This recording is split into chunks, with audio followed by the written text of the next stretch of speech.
Ben. Ben was on his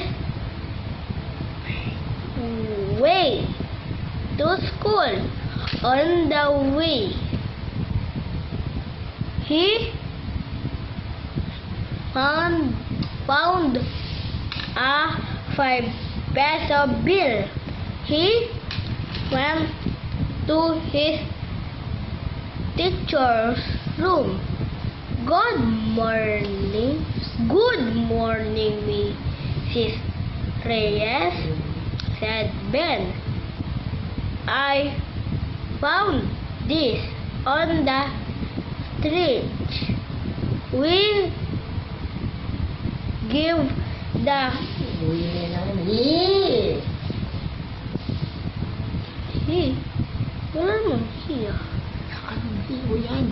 He gave the 5-peso bill to his teacher.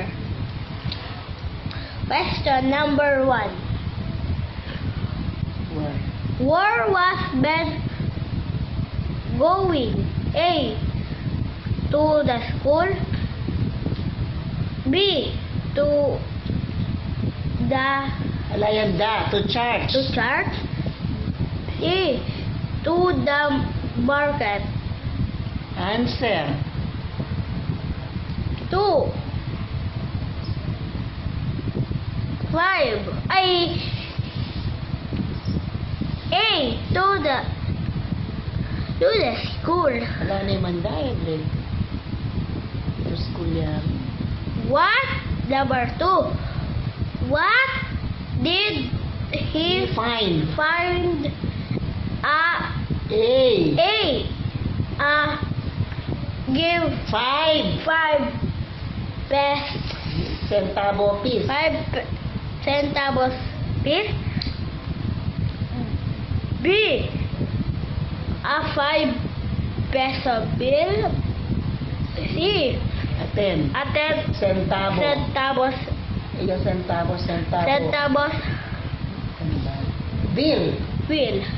Answer. A. A 5-peso bill. 5-peso bill. 5-peso bill. Mali yan. Anyang letter? A. B. Mali ka. B. Oh, B. Nanyang B. Ay. B. Correct yung B. B. 5-peso bill. Number 3. Where did Ben Find it. find it? Hmm. A. On the street. B. On the Playground. playground. C. C. To In the school. Classroom. In the classroom. A. Answer. On the street. Sige. Next, number 4. To whom did he give the money? A. To his mother. B. To his sister. C. To his teacher. C. To the teacher. Oh. 5. Which Right. Which word word tells tells about Ben? A. Polite. B. honest. Honest. C. C. Kind. Kind. What's the answer? Anong answer? Ang answer. B. Honest. Honest.